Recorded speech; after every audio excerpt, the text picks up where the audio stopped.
Қайырлы күн достар. Бүгін біз өріктен варенье жасайтын боламыз. Осындай сары өрігімізді алып, жақсылап жуып тазалап алатын боламыз. Менде бұл жерде 3 килограмм өрік.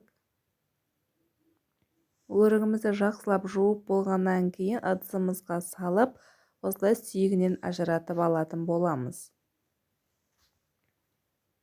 Достар, менің видеом ұнап жатса, сіздердің менің каналыма тіркеліп кетулеріңізді өтінемін.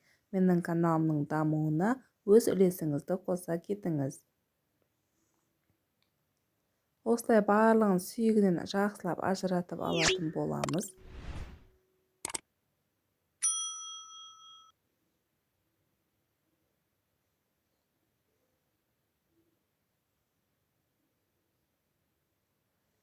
Мен 3 килограмм өрікке 2,5 келі қант қостым. Өрігім тәтті болғандықтан сондай қостым. Негізі 3,5-3 келі қосу қажет.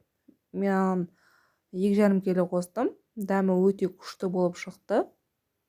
Егер өріктеріңіз шамалы қышқылтым болып, шамалы тастайлау болып жатса, онда 1 келі, жарты келі өріктен жоғары қосуларыңыз қажет. 3 келі өрікке 2,5 келі қант қостым.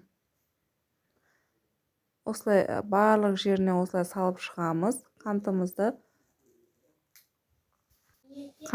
осылай бүкіл жеріне салып болғаннан кейін қасықпен жайлап араластыратын боламыз. Біздің қантымыз бүкіл жеріне сіңуі қажет.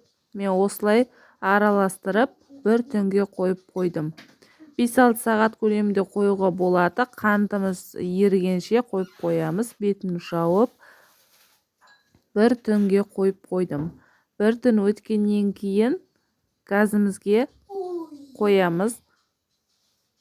Осылай дәндерді құрғатып, кептіріп алып, бетіне салып шықтым. Енді газымызға қойып,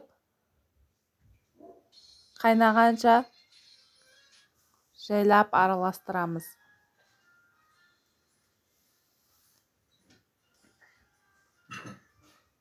Мінекей осындай бетіне көбіктер пайда болады.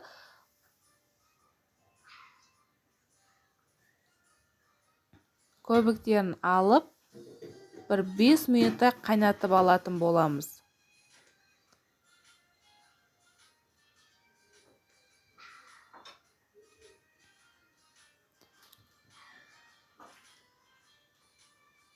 Міне астын үстіне қарай араластырып аламыз. 5 минут дәл осылай бұрқ еткізіп қайнатып аламыз да астын өшіріп, бөлме температурасына суытып қоямыз. Менде осылай 4 сағат тұрды. 4 сағат өткеннен кейін тағы да бір бұрқ еткізіп қайнатып алатын боламыз.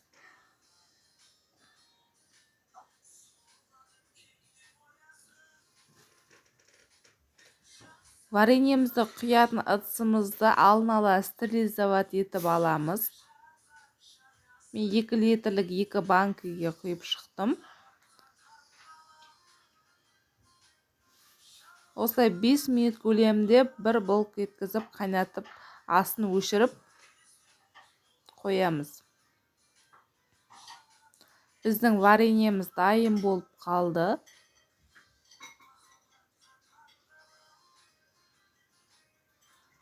Дайын болған вареньемізді бірден ыдысымызға құя бастаймыз.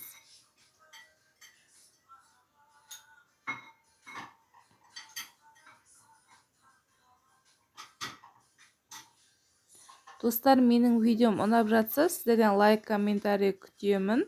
Менің каналымның дамуына өз үлесіңізді қоса кетіңіз. Осылай вареньемізді банкілерімізге құйып, бетін крышкамен жақсылап жауып шығатын боламыз.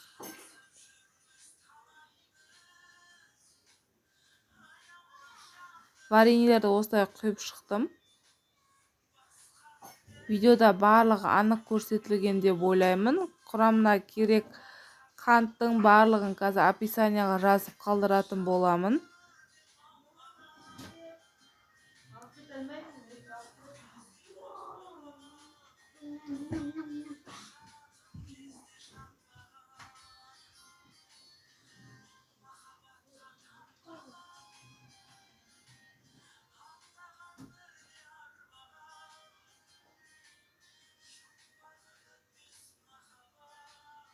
Өте қатты толтырудың қажеті жоқ.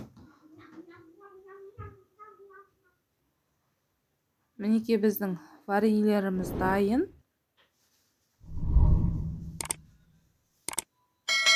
Осылай крышкамен жауып шығатын боламыз.